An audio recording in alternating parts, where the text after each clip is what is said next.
Hello বন্ধুরা, চলে এসেছি আবার নতুন একটি মিনি ব্লগ নিয়ে। তো তোমরা সকলে কেমন আছো? যাই হোক, আজকে পড়তে বসেছিলাম একটু, তো তারপরে দেখো কি করছি। তারপর শসা কেটে নিয়েছি, এদিকে হচ্ছে রুটি বানানোর জন্য সবজি করব রাতেবেলা, তো সেটাই তোমাদের সাথে শেয়ার করছি। একটু কড়াই বসিয়ে দিয়েছি, এদিকে মশলাদানি সব আইটেম থাকে মশলাদানিতে আমাদের।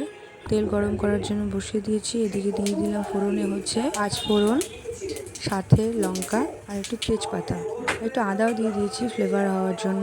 বন্ধুরা, শরীরটা খুব একটা ভালো নেই, তো যার জন্য ভিডিওটি দিতে একটু প্রবলেম হচ্ছে। তো যাই হোক, তোমরা আমার পাশে আছো অনেকক্ষণ থেকে, অসংখ্য ধন্যবাদ সকল বন্ধুদেরকে ভিডিওটি লাস্ট অবধি দেখার জন্য।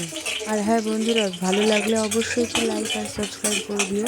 ভুলে গিয়েছিলাম আদাটাকে থেতো করতে, তো অল্প একটু আদা ছিল ঘরে, তো সেটাই থেতো করে আমি দিয়ে দিই।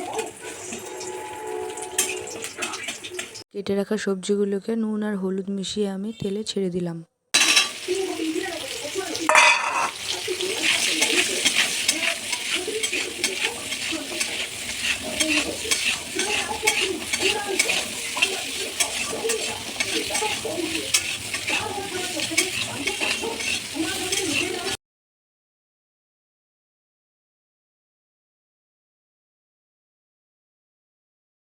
সেদ্ধ হওয়ার জন্য আমি ঢাকনা দিয়ে দিয়েছি। দেখো সেদ্ধ হয়ে গেছে, দেখতে কালারটা খুবই ভালো লাগছে। তো চাইলে এভাবেও খাওয়া যায়, তো আমি একটু ঝোল বাড়ানোর জন্য জল দিয়ে দিয়েছি। দেখো কালারটা খুব ভালো এসছে। দেখো বন্ধুরা, সত্যি কথা বলতে কোনো দ্বিধে নেই, আমি রুটি বানাতে পারি না। দেখো চেষ্টা করছি যাতে গোলটা হয়ে যায়, শেপটা খুব ভালো হয়। তো আমার শেপ কোনোদিনই ভালো হয় না, টেরা বেঁকা তো হবেই। তো সাথে রুটিও বানাচ্ছে, এই দেখো রুটির সাইজ কি হলো, টেরা বেঁকা, পৃথিবীর ম্যাপ এর থেকেও অনেক ভালো। তো যাই হোক, ভিডিওটি কেমন লাগলো অবশ্যই কমেন্টে জানিও, আর অবশ্যই একটি লাইক কমেন্ট শেয়ার করে দিও।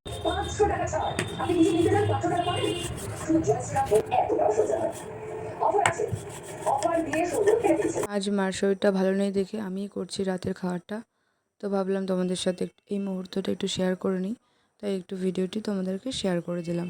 দেখো ওয়েদার তো খুবই খারাপ যাচ্ছে, আমাদের এদিকে বৃষ্টি হচ্ছে, রোদ উঠছে, আবার গরম পড়ছে, আবার ঠান্ডা আসছে, যার জন্য আমার গলাটা বসে গেছে। দেখো বন্ধুরা, রুটি কেমন হয়েছে অবশ্যই তোমরা কমেন্টে জানিও। তোমাদের রুটি কি এরকম হয়? আমার এরকম হয়, তো সেটাই তোমাদেরকে আমি শেয়ার করলাম। তো অবশ্যই তোমরা অসংখ্য ধন্যবাদ, তোমরা আমার পাশে আছো। তো পরের নেক্সট ভিডিওতে তোমাদের সাথে দেখা হচ্ছে, পাশে থেকো। ধন্যবাদ।